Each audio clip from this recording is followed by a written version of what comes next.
On the 25th of July 2000, 100 holidaymakers boarded Air France flight 4590.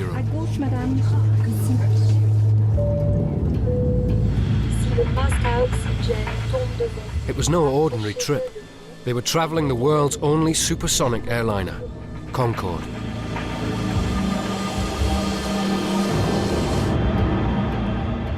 At 4:42, Charles de Gaulle Air Traffic Control cleared the flight for takeoff.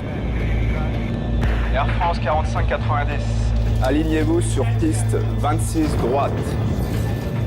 C'est près derrière? On y va. Préparez-vous pour le décollage. Vers 100, VE, 150, top. 4 V1. Concorde 4590, vous avez des flammes derrière vous.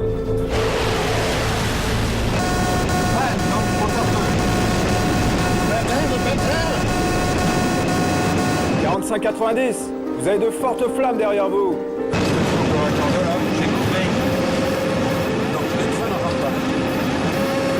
Pompier leader, le Concorde, je ne connais pas ses intentions. On essaie le portrait. Non?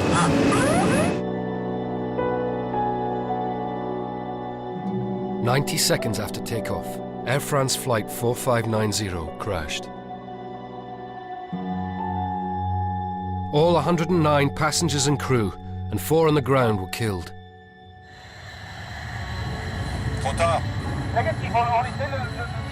Now, 10 years on, arguments are still raging about what may have really caused the crash. The accident was not one piece of metal on the runway. It was a series of events.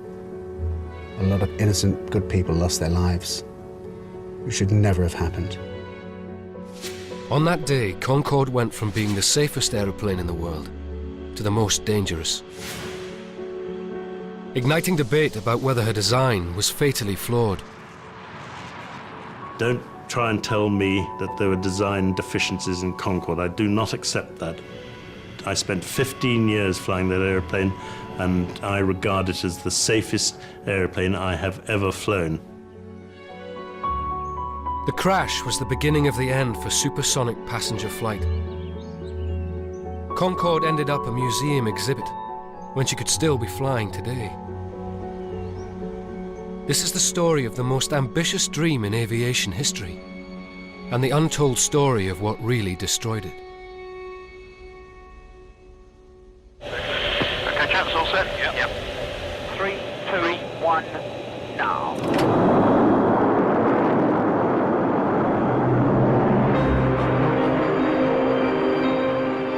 For over 27 years, Concorde took passengers to the very edge of space, at speeds faster than a bullet.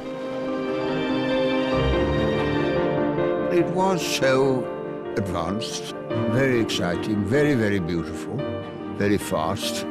Here was the most advanced aircraft in the world.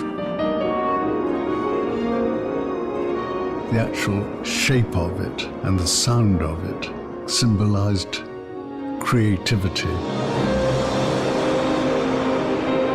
People in the streets would look up, and they'd look up with pride, and they'd see this beautiful aeroplane. They would see it and they would say, we're part of it. We're proud of it. It's ours. It symbolized optimism. It was everything that the 20th century could have stood for.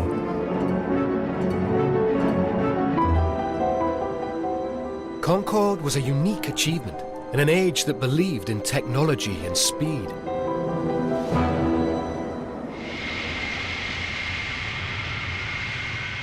The British love affair with Concorde began in 1969, the year that man walked on the moon.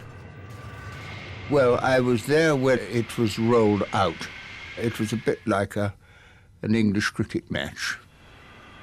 We were all waiting. And then finally, Brian Trubshaw, the pilot, appeared. And people shouted, "Good old Trubby," as if he was going to bat. Concorde was a joint venture between France and Britain. And the French had successfully flown their prototype a month earlier. Now it was Britain's turn to prove itself to the world. Some instruments had been playing up, so Trubby initially went for just a crowd-pleasing taxi run. But when they suddenly began to work, he surprised everyone and took off.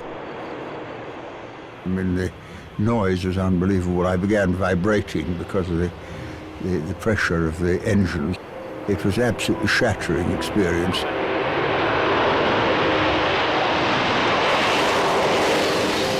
great line of smoke came behind, and I wondered whether any airline would ever accept it. It was very typically English, I thought, on that occasion.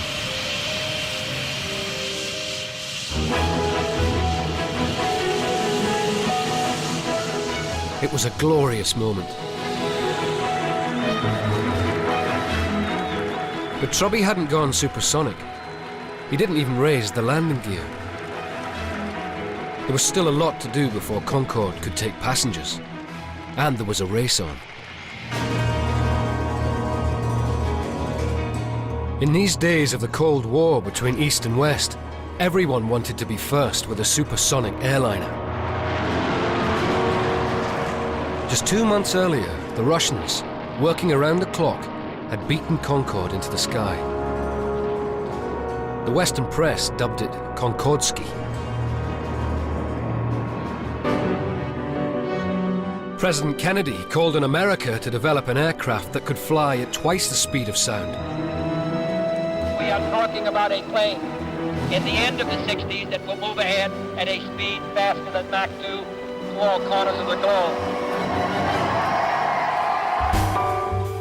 Boeing answered his call with an ambitious design. It promised to outperform Concorde at Mach 3 and carry twice the number of passengers. The race was not just a matter of national pride.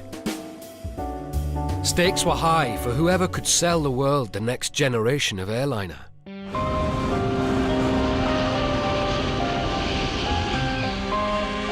But the challenge was pure science fiction. At the time, only military jets went supersonic, and then for just a matter of minutes, not for a whole flight. And pilots had to wear oxygen masks and pressure suits and rely on ejector seats.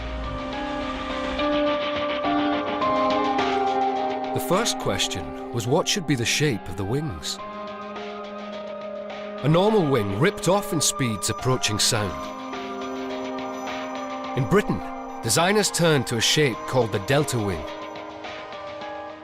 But research in the United States had rejected the design as too unsteady. We'd heard about the Americans and their attitude towards these delta wings, that they thought they would be unstable. As you throw a paper dart, it tends to wallow occasionally, and it's not good to have an aircraft that wallows when the passengers are having their gin and tonic. Ted worked under the First World War pilot and eccentric W.E. Gray. They refined the delta design to control the air currents that made it unstable.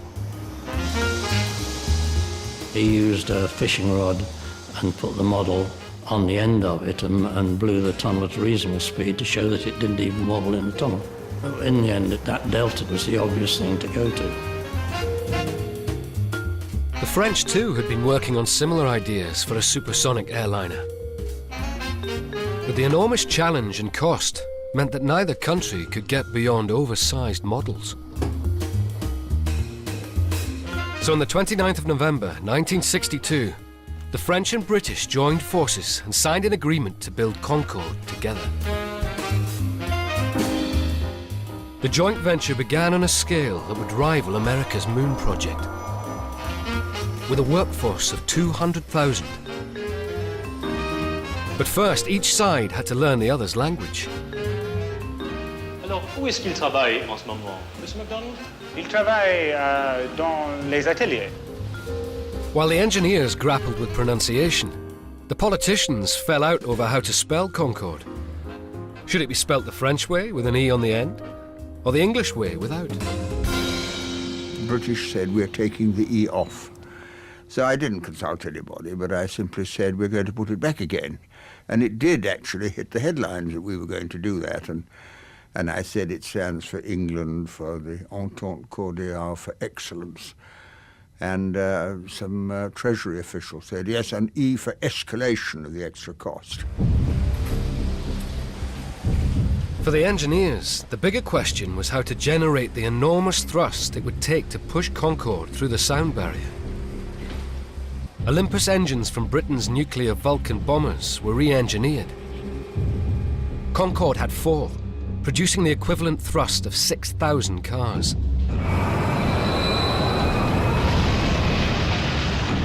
But there was a major problem.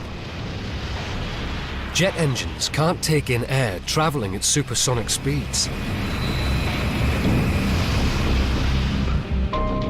Intakes had to be devised that would slow the air down before it entered the engine. The challenge of the air intake with Concorde was a massive challenge. It was absolutely incredible what this intake could do. It was using computer power that technically wasn't even around. The computers controlled flaps that slowed the air down by 1,000 miles an hour in just 14 feet. Groundbreaking stuff. Absolutely groundbreaking. Nobody else in the whole wide world had done it, and we did it. No aircraft in history ever underwent such testing and development. But the question remained, would it work?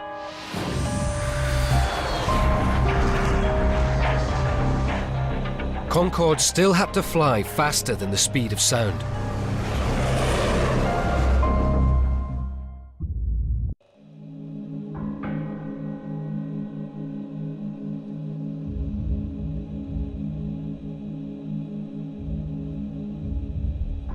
The race for supersonic flight was on.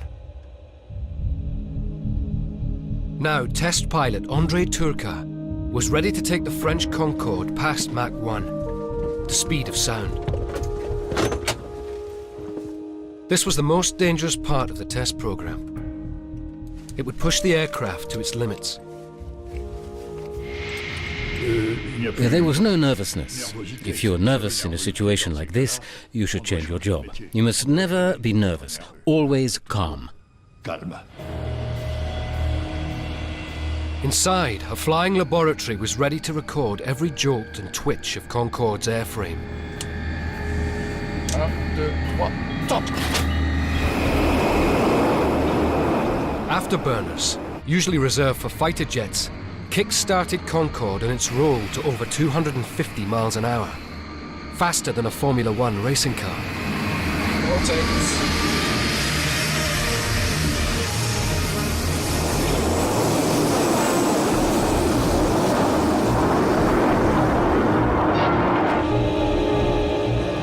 Concorde's distinctive visor was raised to shape the fuselage into a rocket.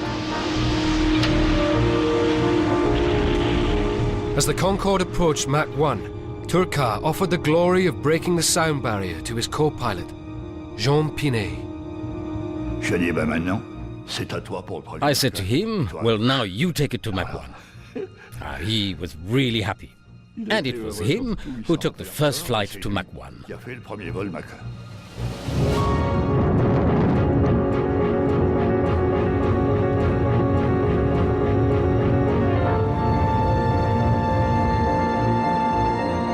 There was almost no sensation of traveling faster than the speed of sound.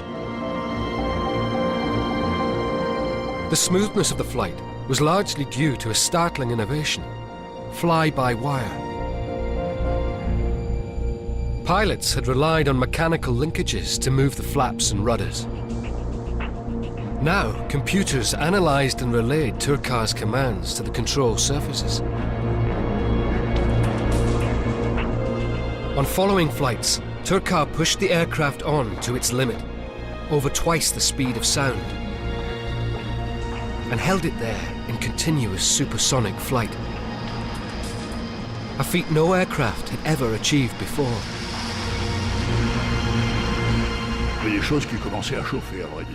Things did begin to warm up.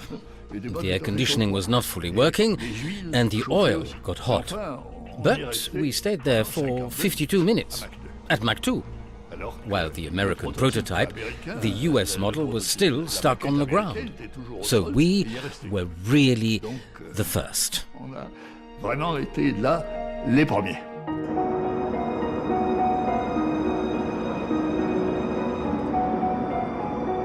Technically, it was a massive leap. I mean, only now, 40 years after the first flight, are things that Concorde had really becoming the norm. The brakes, the fly-by-wire flying controls, some of the systems, the engine control systems.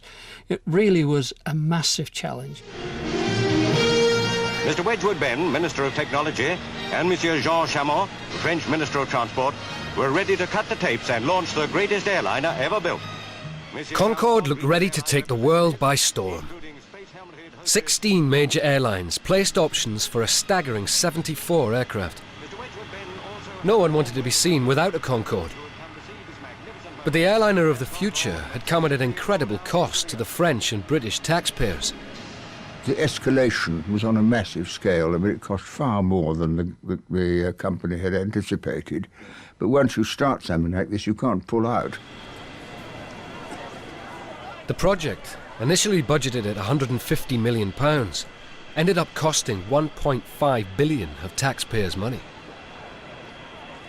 It was a price the US was not prepared to pay. Boeing scrapped their supersonic rival. The ambitious swept-wing design got no further than an expensive wooden mock-up, costing almost as much as the finished Concorde. It did give the world in-flight entertainment. But Wall Street wasn't prepared to fund it. Wall Street is not worried about national pride, they're only worried about making money. And when they looked at the numbers for supersonic transport, the numbers just didn't make sense to them. Wall Street had decided to put its money into another Boeing aircraft.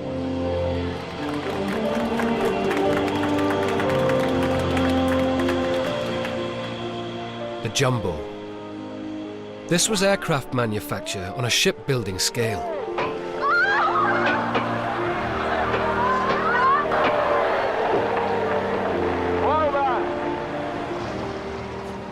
It wouldn't even go half as fast as Concorde, but it could take over 4 times the number of passengers at a fraction of the cost. Now Concorde was in a new race of speed versus size.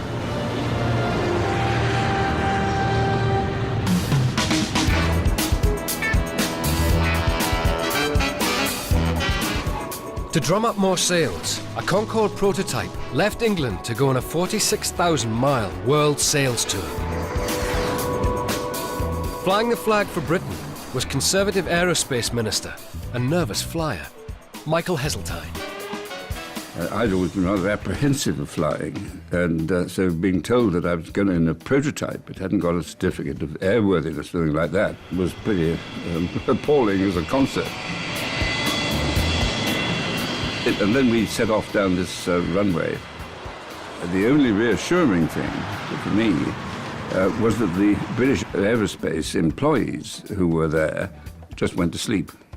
So I thought, well, they must know something I don't. Crowds flocked to see the new wonder of the age. But when Concorde arrived in Sydney, the reception wasn't so warm. Protesters had come to demonstrate about Concorde's noise and pollution. In real terms, the Concorde was a noisy aircraft. But it wasn't just noise. Environmentalists warned that Concorde's engines would pollute the atmosphere, unleashing disasters from melting ice caps to freezing cold winters. These apocalyptic scenarios proved wildly exaggerated. But Concorde did have one nasty little habit. Its sonic boom. When an aircraft goes supersonically, there is a very large boom, and that's heard on the ground, and it can literally break windows. The sonic boom is a continuously produced explosion of sound. The result of shock waves generated at the front and back of the plane. On the ground, it's heard as two bangs as the aircraft passes overhead.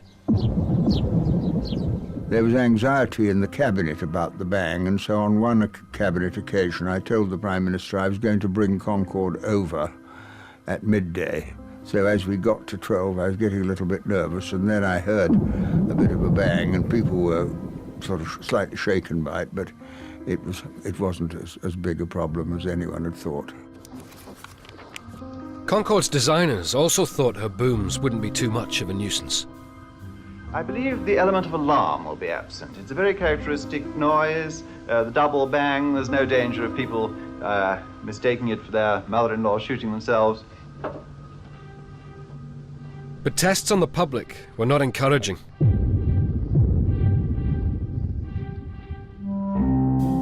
And when Concorde flew down what became known as Boom Alley along the west coast of Britain, thousands complained. One Scottish woman alleged that the booms had made her pregnant by interrupting her rhythm method of contraception. The sonic boom spelt disaster. There was no way that any government was going to allow a supersonic airplane to fly routinely over land. And in so doing, it effectively cut about half of all the world's routes away from Concorde. It was a devastating handicap for a world sales tour. We were trying to sell it, so we were concentrating on the sales. The problem was there weren't any sales. Not a single one. Bad news, as Concordes were now rolling off the production line. Worse followed. Airlines cancelled their 74 aircraft. Concorde was too noisy, too expensive, too costly to service, and too thirsty in a world facing rising oil prices.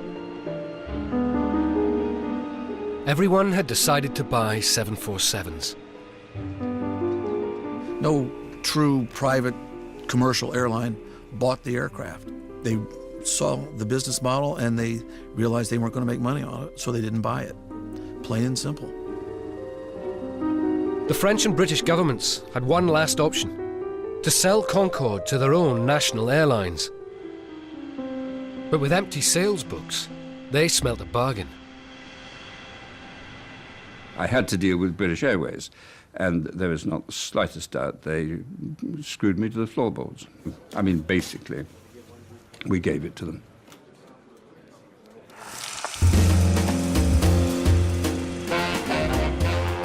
British Airways took delivery of 7 shiny new Concordes, and on the 21st of January 1976, prepared to take their first passengers supersonic. But there was turbulence ahead. American protesters had persuaded the New York Airport Authority to ban Concorde on grounds of noise. Concorde's survival depended on its permission to operate between London and New York and New York and London. It had to have the blue ribbon route. So would the environmental movement finally wreck the supersonic dream?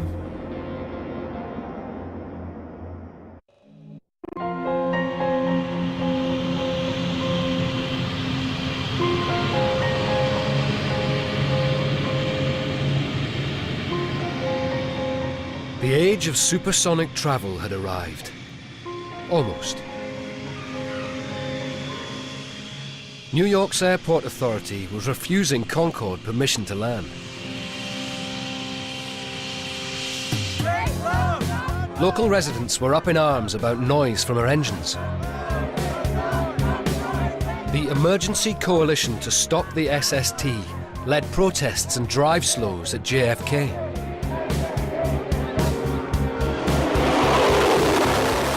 Eventually, it was agreed Concorde could make one test flight.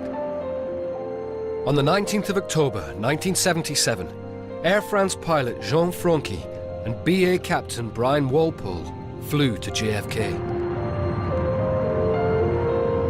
Without this crucial transatlantic route, Concorde's future would be in ruins. And we landed at JFK. There were people down the side of the runway, people along the taxiways, and we were then taken into the moment of truth. We were briefed on what sort of press we were going to get, and we were warned that they would be hostile. That turned out to be a masterpiece in understatement. Now, another question, gentleman at the back. One of the very early questions was, how long, Captain Walpole, will it take you to deafen our children with your aeroplane? At this stage, at the back of the hangar, the doors opened and the Concorde was tractored in. Everybody looked round, and as they looked round, you could hear the gasp, the sighs, oh! And the whole of the tenor of that press conference changed as people were heard clearly say, oh, isn't that beautiful? What an aeroplane. Now, that was a moment in Concorde's life that I will never forget, and a moment in my life that I'll never forget. But Walpole's ordeal was not over. The following morning, Concorde had to run the gauntlet of the noise monitors. Walpole and his team had spent a year devising a cunning way to outwit them. The manoeuvre that we did, we're climbing to 50 feet, 25 degrees of bank, throttle back, continue the climb. It was so successful, didn't even trigger the noise monitor, let alone get anywhere near the unacceptable level. Ladies and gentlemen, Captain Brian Walpole, and welcome to Concorde and our supersonic operation from London Heathrow to New York's John F. Kennedy. Now, at last, Concorde could fly the premium route it so badly needed. Taking passengers from London to New York in just 3.5 hours, less than half the time of a conventional jet. My first flight on Concorde, we were waiting for takeoff at the end of the runway, and I thought to myself, do I really want to work on this aircraft? It's a bit like flying in a missile, it's so fast. I thought, too late now, girl, we're off. Okay, gents. 3, 2, 1, now.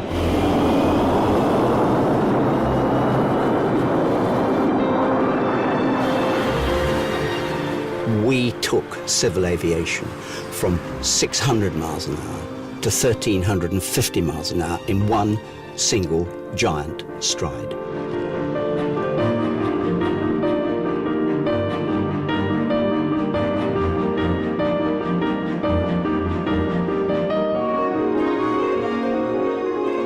Concorde is just in a class, in a league all of its own. It was the sort of Grand Prix racing car of the flying world. It was very powerful. It was incredibly responsive. You could just fly it with your thumb and your forefinger. Ladies and gentlemen, it's Captain Walpole, just to let you know how the flight is progressing, and the answer is quickly.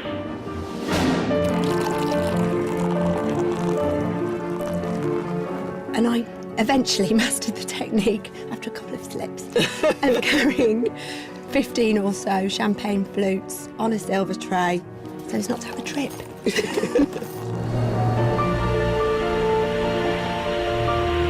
coming up to Mark 1, Mark 1.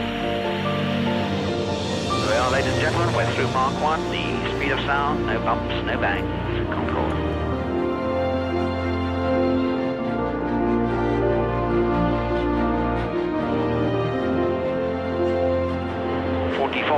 Feet now. The aircraft will gradually climb as the fuel is consumed and the weight decreases, and continuing the acceleration towards the magic of Mark 2.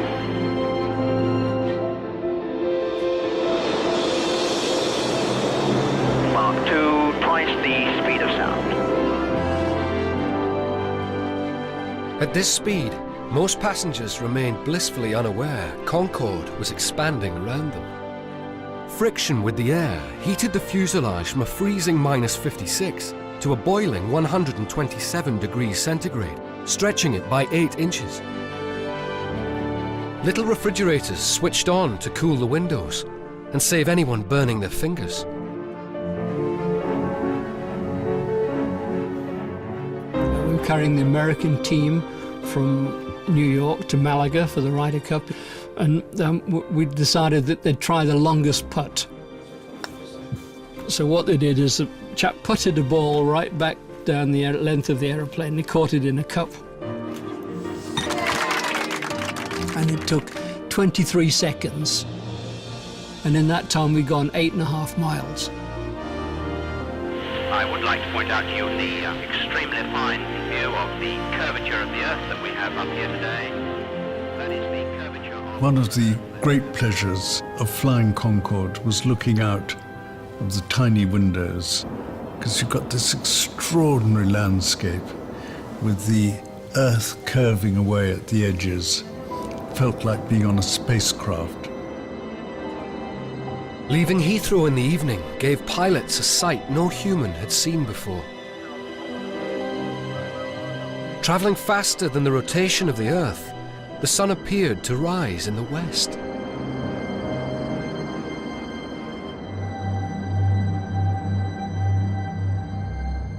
Concorde flew so high, so fast, American spy planes had to be ordered out of the way.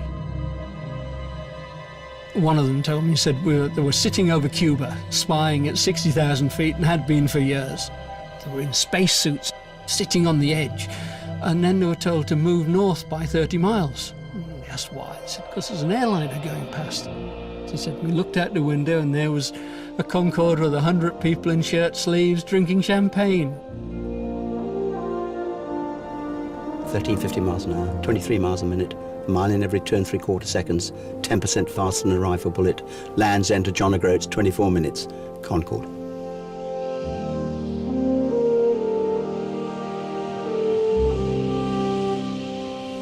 But in the first 6 years of service, Concorde lost money. Lots of it. In 1982, BA boss Sir John King decided it was make or break time for Concorde. He called Captain Walpole into his office. He said, I am going to give you Concorde Division, which is going to be created, and it's up to you, and you form your own team, to turn Concorde's losses into profit in 2 years. He said, if after 2 years it's still losing money for British Airways, then I will terminate the operation. Failure would spell the end of Concorde and the end of supersonic flight. The new Concorde division set to work. Brian Walpole and Jock Lowe looked at the routes, the fares, the flight timings, the sandwiches, everything. And they asked businessmen how much they thought a ticket on Concorde cost. Well, most of them didn't know. It was their secretaries of travel companies that were doing the bookings. And when asked to guess, because the senior, very important people, they all guessed that the fare was higher. So very simply, we said, we'll charge them what they think they're paying. And so we put the fares up. The move was a stroke of pure genius. Concorde was rebranded to provide a super elite class for merchant bankers, corporate lawyers, the rich and the famous. I think flying Concorde full stop made you feel like you were in a club. There was the business class lounge, and then there was the first class lounge, and then there was the Concorde lounge. I mean, you were made to feel that way. Concorde became the place to be seen. I used to ask people for their autographs, and towards the end I got a little bit picky who I asked, you know. I've got Paul McCartney here, and he sang me a little song in the aisle. Concorde, 20th of May, every good wish, Henry Kissinger. Engelbert Humperdinck. Margaret Thatcher. No aircraft, before or since, attracted as much publicity as Concorde. During Live Aid on the 13th of July 1985, 1 billion television viewers around the world watched Phil Collins dash between concerts in London and Philadelphia on the same day. I was invited up to the cockpit to report back to Wembley and Bob Geldof and Billy Connolly. And I put the headphones on and someone said, so what's it like?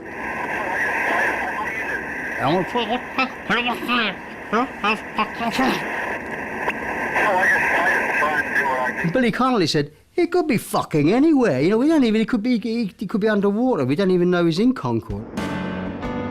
And then when I left to go back to my seat, the pilot said, we're not supposed to do this, so don't tell anybody. And the world is watching. The world is watching. I thought that was quite cute, you know. And when ordinary people wanted to fly Concorde, BA was quick to take the cash with cheaper charter flights. My son said you won't get her on there if she won't even get on a 12 bus. Some champagne for you? It was such a lovely atmosphere, and I remember once having a Spitfire pilot. It was just so satisfying to be able to take him up to the flight deck, and he had all his medals on, and so it was just delightful to take him up to introduce him to the captain. Concorde flew out of the red and into profit. During the good years, the small fleet of just 7 aircraft generated up to a staggering 25% of BA's profits. We made about £500 million, £500 million net clear profit. And suddenly now, everybody loved us, and we did. We loved being involved with the aeroplane as well. So it was a wonderful emotion, positive, successful emotion. For once in her life, Concorde's future looked secure.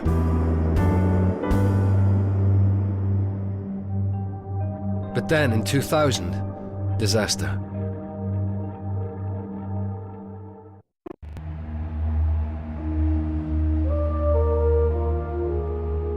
Concorde had an enviable safety record, especially for an aircraft working at such extremes. There had never been a fatality. But that was to change on the 25th of July, 2000. That afternoon, 100 passengers eagerly awaited Air France Flight 4590 to John F. Kennedy Airport. A German company had specially chartered the Concorde as a spectacular start to a 16-day cruise leaving New York. But there was a delay. The Concorde Air France planned to fly was out of service, and they were using a standby, Sierra Charlie, the oldest Concorde in the fleet. It had a fault on the thrust reverser on engine number 2. The repairs would hold up the flight for 2 hours. Meanwhile, there was confusion in the dispatch area. 500 kilograms of extra luggage had been loaded without being recorded on the manifest. Check. C'est bon. On the flight deck, the crew were keen to take off.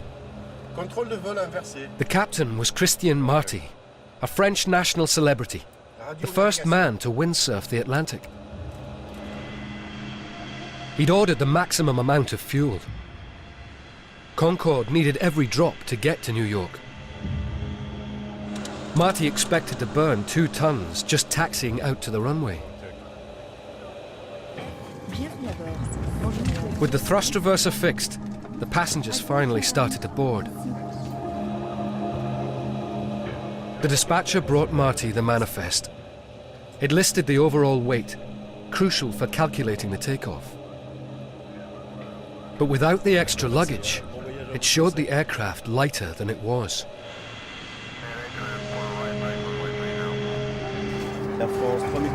In the South Air Traffic Control Tower, Concorde's flight controller was Gilles Logelin.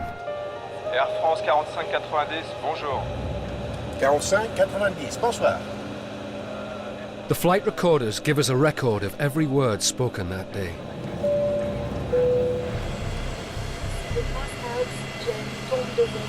Approchez-le de vous et mettez-le devant votre bouche comme nous vous le montrons. The airport was busy.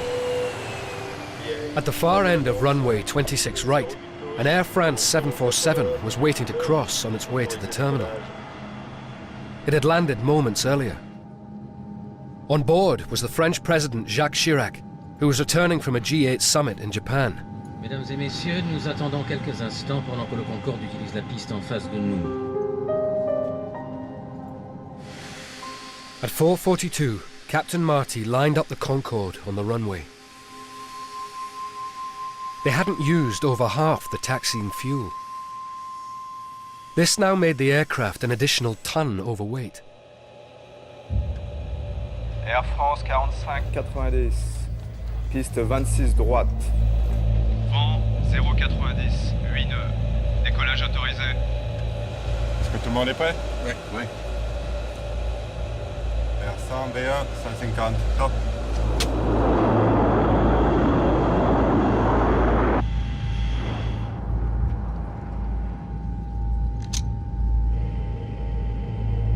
Marty accelerated to V1, the speed at which he was committed to take off. V1. Attention! Concorde 45-90, vous avez des flammes derrière vous. Ouais, donc, moteur 2. Maintien. 45-90, vous avez de fortes flammes derrière vous. Un quart d'heure là, j'ai compris. Non, le train ne rentre pas. Pompier leader, le Concorde, je ne connais pas ses intentions. Pontchel, le Pontchel. Retard. Petit volant, on essaie le complet.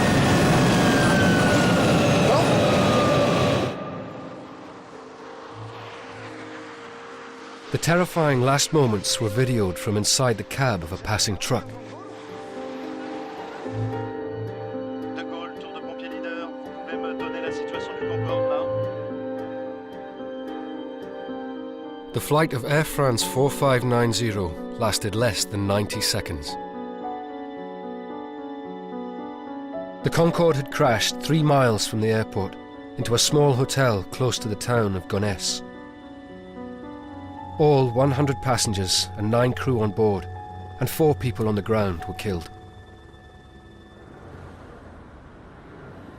Patrick Tess, owner of the hotel next door, was just yards away from the point of impact. So I was in my office, on the telephone with my back to the window. Then my conversation was drowned out by an extraordinary noise. I turned around, and there I saw, facing me, Concorde in flames and at a high angle, approaching the hotel at breakneck speed. And its course made me think it would hit this side.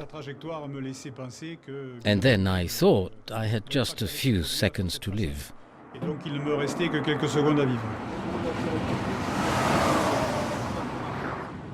Madame Christine Turpin was on her way back from the shops. And I saw a plane with fire behind it, and I was just stupefied. I saw it was Concorde. I was so surprised to see the plane like that, which went like this, and then it fell like that. I thought he had fallen on my house. I was so surprised. I stopped. I called the fire department. There was no answer. I called my home. No answer. So I left the car and went to the accident site. One of our clients wrapped himself in a towel soaked in the bath to get closer to the fire. But he came out a few seconds later telling us it's not worth it, don't go there. There's nothing left, just bodies. And actually, we saw that there were bodies, pieces of people.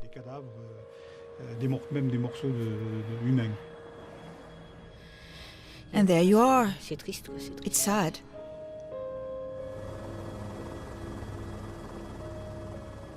The aircraft, loaded with fuel, burned for 3 hours. The emergency services placed road cones to mark the human remains. News flashed around the world. And I thought, why, how, what's gone wrong? My heart dropped because in all the years that I'd been perhaps responsible for British Airways Concorde, as many others were as well, I dreaded a major accident. I, like most people involved with the aircraft closely, was in a state of shock for several days. And as the facts slowly began to emerge, it just made me feel sick. Sick in the stomach, it really did.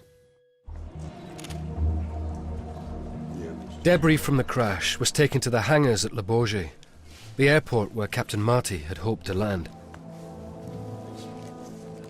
Immediately, the French investigation unit, the BEA, started to look into possible causes.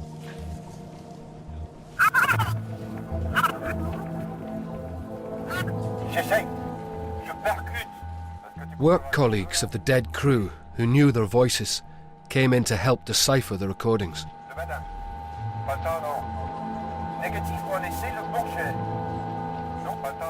The BEA was assisted by foreign investigators, including American Robert McIntosh from the National Transportation Safety Board. We began to get a picture of the sequence of events. Certainly, we knew that there was a normal takeoff. We could hear this on the cockpit voice recorder.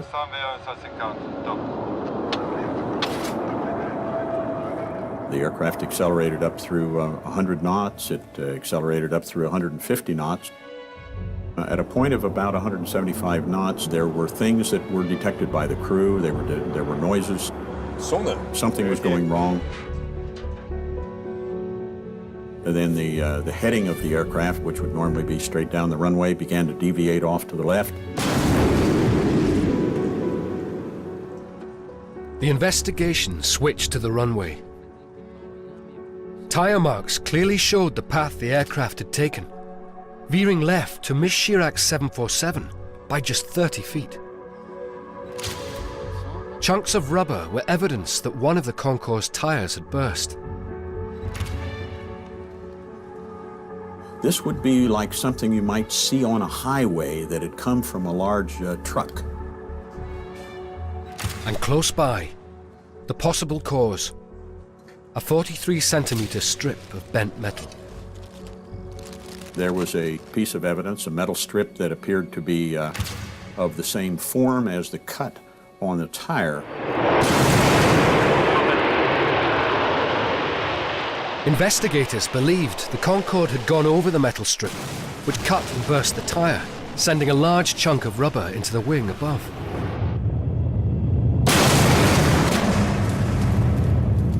And it literally broke the bottom of the tank, not by penetrating, but by forcing another part of the bottom of the tank to break loose. What caused the fuel to ignite is still not clear. Possibly a spark from a broken electrical cable.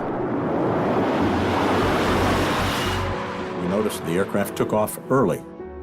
At that time, there was this huge flame that had developed on the left side, and that's the famous picture that everybody saw.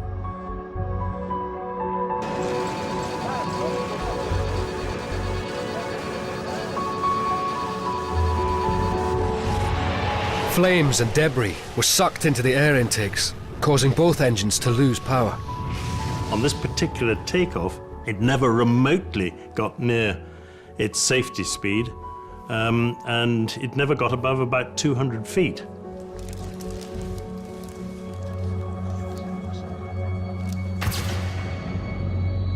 For the investigation, the question remained, where had the mysterious metal strip come from? Closer inspection revealed it was from the engine of a Continental Airlines DC-10, which had used the same runway just 5 minutes earlier. The French investigators were satisfied that they had solved the cause of the crash. But a number of Concorde pilots and engineers were not. They're trying to suggest that that single strip of metal was the only reason that Concorde came down. I find totally unbelievable and implausible. Aircraft accidents are seldom down to one thing only. It's a combination of factors. And there were a lot of other factors at play in that day.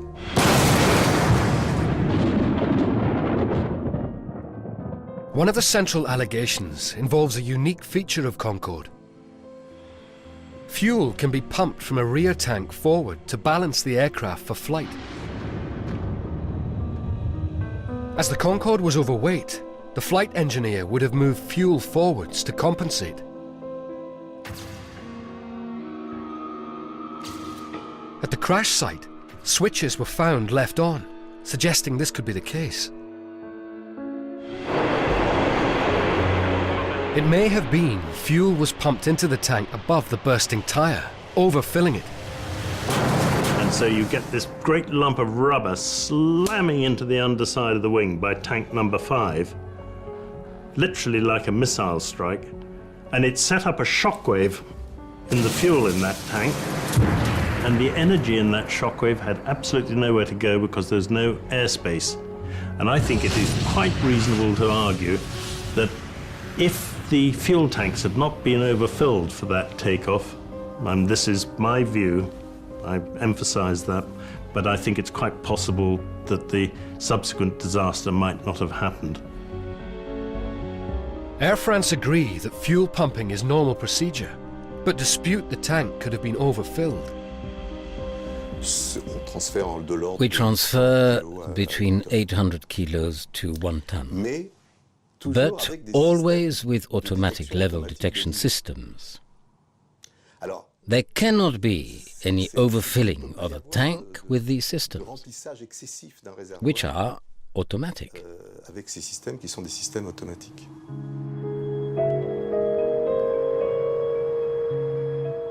But it's not only operating procedures that have come under scrutiny.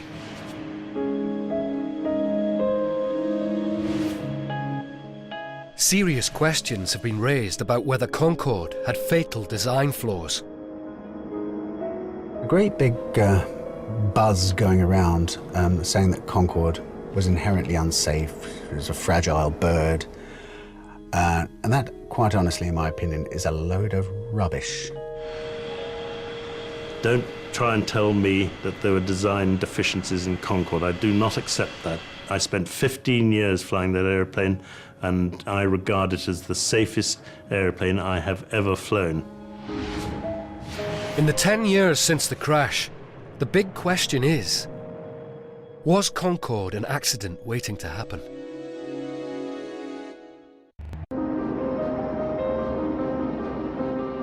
What exactly caused the Air France Concorde crash, and who was to blame, has become the subject of a long and bitter court battle. Continental Airlines and 5 individuals from America and France are charged with involuntary manslaughter. All deny the charges. In a glass case lie key exhibits, including the metal strip from the Continental Airlines DC-10 that is alleged to have burst the Concorde's tyre. Continental has hired one of France's leading lawyers, who argues that the airline is not to blame. They want to make this strip into the guilty party. It's so much easier to place the blame on others. Can you imagine, for a moment, that a plane could crash because of a small strip measuring 3 centimeters wide, 48 centimeters long, and 1 millimeter thick? Surely a plane could resist that. Aircraft are built to withstand tyre bursts. But Concorde has had 57 burst or deflated tyres, some with near catastrophic results.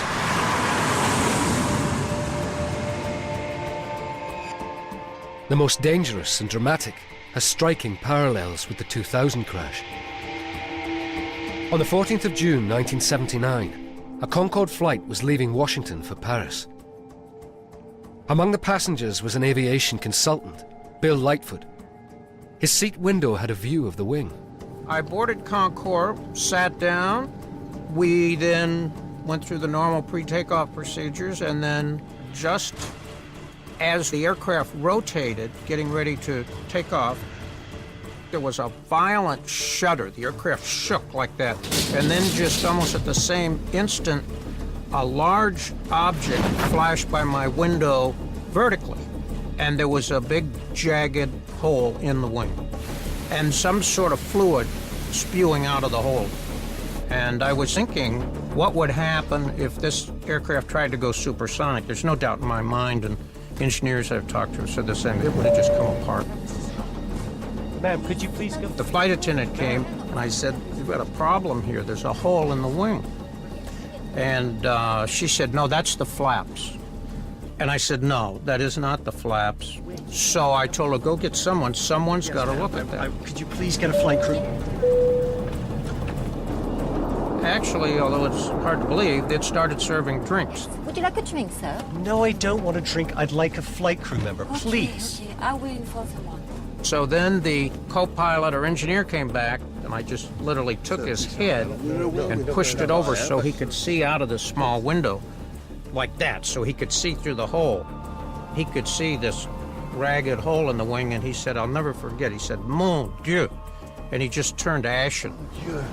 And then he zipped up the aisle.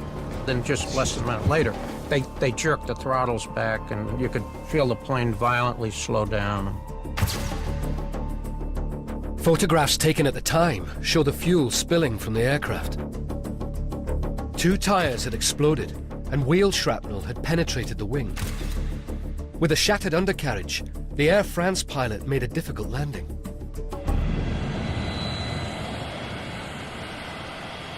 Shortly after the incident, France's aviation watchdogs advised further investigation of the wings and possible modifications. These modifications did not take place. Its recommendations were not implemented. What did the recommendations consist of? To strengthen the fuel tanks with Kevlar. In fact, the exact same modifications that would be made to Concorde after the 2000 crash. In other words, if they had followed these recommendations, there would not have been all those deaths.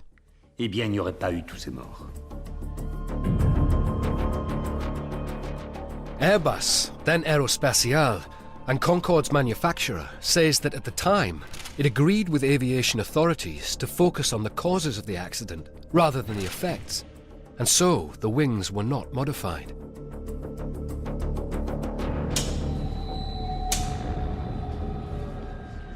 But possible causes of the crash have also focused on Air France's maintenance, and in particular, a large tubular spacer. I was looking at the wreckage in the sheds at Le Bourget with a British Airways engineer who had come over to assist, and he noted fairly rapidly that this spacer was missing, and it was in fact found subsequently. Investigators later found the missing spacer in Air France's workshops. It had been left off Concorde's undercarriage 7 days earlier during routine maintenance. Clearly, and Air France has always said it, it was a maintenance error. One of the functions of the spacer was to keep the wheels, the 4 wheels in that undercarriage truck, locked in proper alignment. With the spacer missing, those wheels could wobble around a bit like wheels on a supermarket trolley.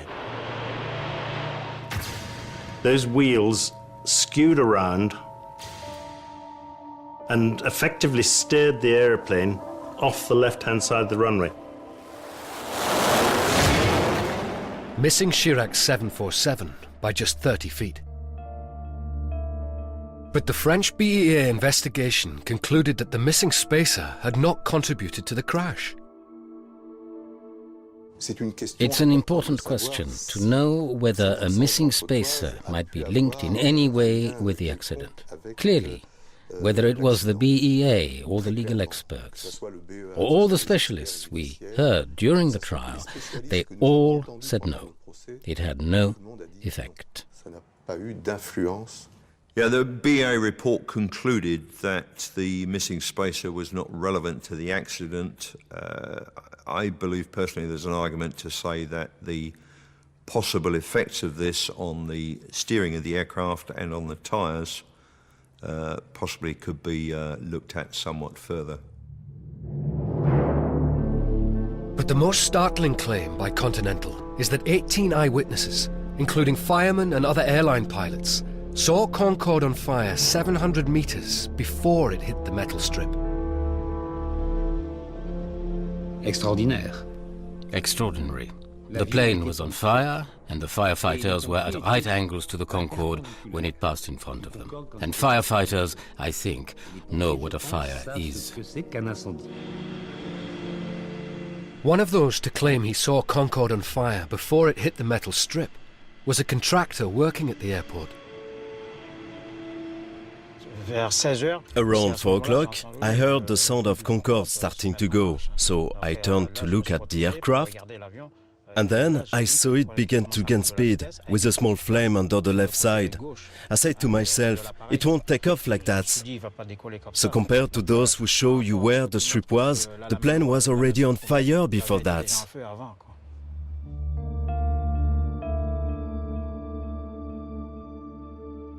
The BEA was approached about the eyewitness accounts and issues arising from its report, but declined, saying it was not its policy to comment on investigations. The trial judges will deliver their verdict in the autumn. I have the feeling in this case that everything is being done to protect the image of France, the image of Concorde.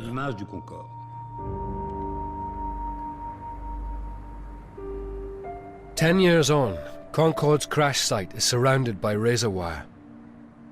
Close by, a memorial stands to the memory of the 113 who died.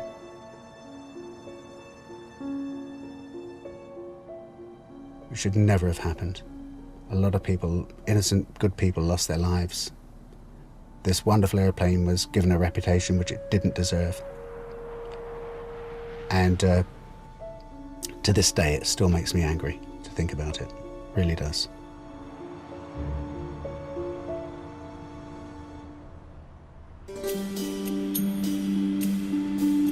Back in 2000, to ensure the accident would never be repeated, bulletproof Kevlar was finally fitted in the vulnerable fuel tanks. And new tyres were developed that remained intact when punctured, a modification that would benefit all aircraft. The final cost of alterations was $1.5 million for each Concorde.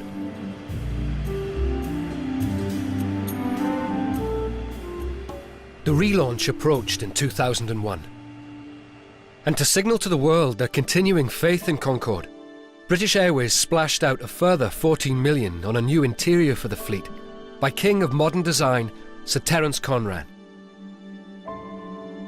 Nice calm colour scheme, nothing too jazzy. It was very sophisticated interior, just like a beautiful bit of French fashion. Everything we thought about, everything was meant to symbolise the best British quality. 13 months after the crash, Concorde was ready to take its first passengers. But first, Captain Mike Bannister had to do a complete mock-up flight. So we planned to have a flight that would go halfway to New York and come back. The pilots will have flown the airplane for the first time with passengers on board for some time, baggage loading, the whole thing. And the flight went wonderfully. The feel of elation of absolutely everybody on board was fantastic. We were really all up there. And we got off the airplane and my mobile phone rang.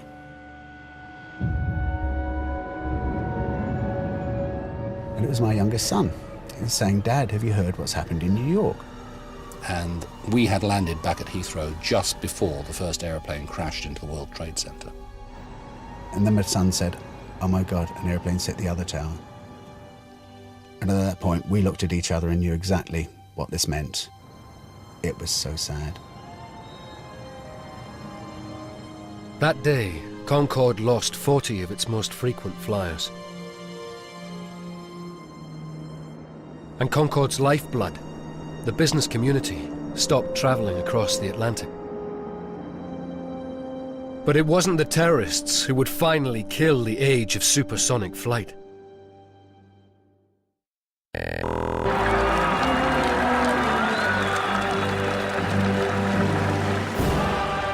During the Queen's Golden Jubilee, the nation's pride soared as a British Concorde reappeared in public after the Air France crash.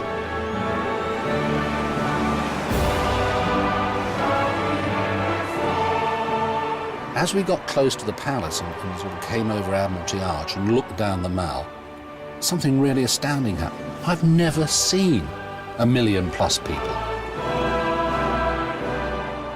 1 million people not very far away because we were flying at just over 300 meters above the ground. And you could see them waving and cheering, waving flags and hats and throwing things in the air. It was astoundingly emotional.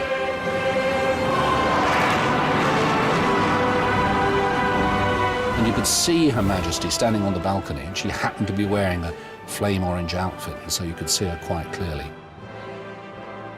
And that really was fantastic, and to be part of something like that was brilliant. Concorde was back, but in the post-9/11 world, revenues were down. And for Air France, matters were even worse. On some flights, the airline flew with only 6 paying passengers in its 100 seats. Then, Air France had a scare with another Concorde. On a scheduled flight to the US, an engine failed. The failure wasn't itself a crisis, but it caused a massive fuel leak. With tanks almost empty, the Air France Concorde only just made it to Halifax International in Nova Scotia. Now that of itself was quite a serious incident, and so perhaps it didn't come as a huge surprise when we were starting to get a feeling that they were seriously thinking about stopping operating. Faced with escalating costs, Air France debated whether Concorde had had its day. At the same time, Airbus, who kept the Concorde fleet airworthy, announced that the maintenance charges would have to go up by £40 million. BA had already spent millions of pounds refitting Concorde. Now it was confronted with the news of more costs, and without Air France, it decided it couldn't go it alone. And I'm sorry to say British Airways, rather weakly in my opinion, rolled over and capitulated to this French ultimatum. And so I get very upset about the way in which Concorde ended its life. Just 17 months after the relaunch, BA and Air France announced that they were retiring their Concorde fleets. It was the end of over 27 years of supersonic travel. Could have carried on technically, of course. It could carry on now. It could carry on for another 20 years. But it would cost more, and there simply wasn't the demand or the commercial drive to do it. In aviation terms, the Concordes were mere spring chickens, with only a quarter of the wear of an average 747.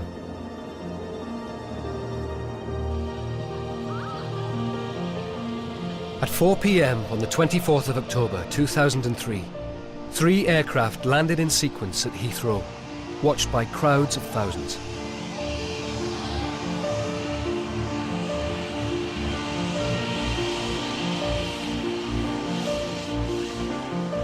I came back from New York sitting next to David Frost, who was, of course, an enormously regular customer.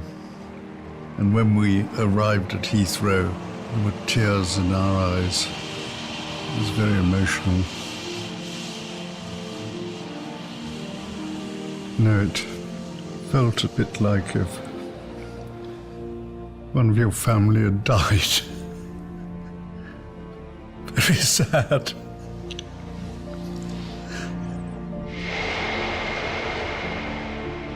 It symbolized optimism. It was everything that the 20th century could have stood for.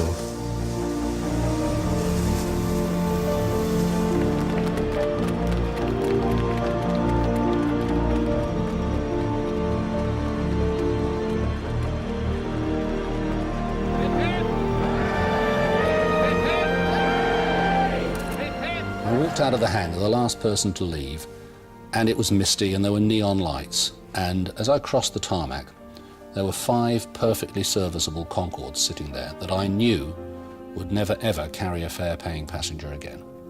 And I think that's the first time that the emotional side of what had happened really hit me. Of the 20 Concordes ever built, 18 remain sleeping at museums across the world. Her elite class of pilots either retired or relegated to flying lesser aircraft.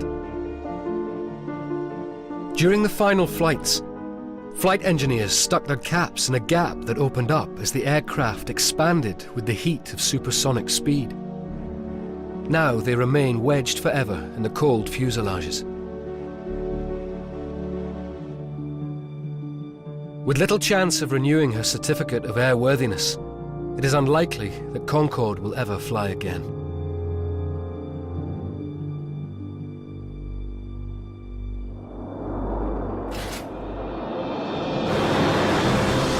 Concorde was a way of life for us, a complete way of life, one of which we were intensely proud. Concorde gave us that aspiration, that dream, that focus, that pride, and just that lovely picture of it flying overhead. To me, it was a fusion of art and technology. Oh, I sort of live it. It's sort of inside me, Concorde. In my opinion, there's no argument. It was the greatest engineering achievement of the 20th century, bar none. She was and is amazing.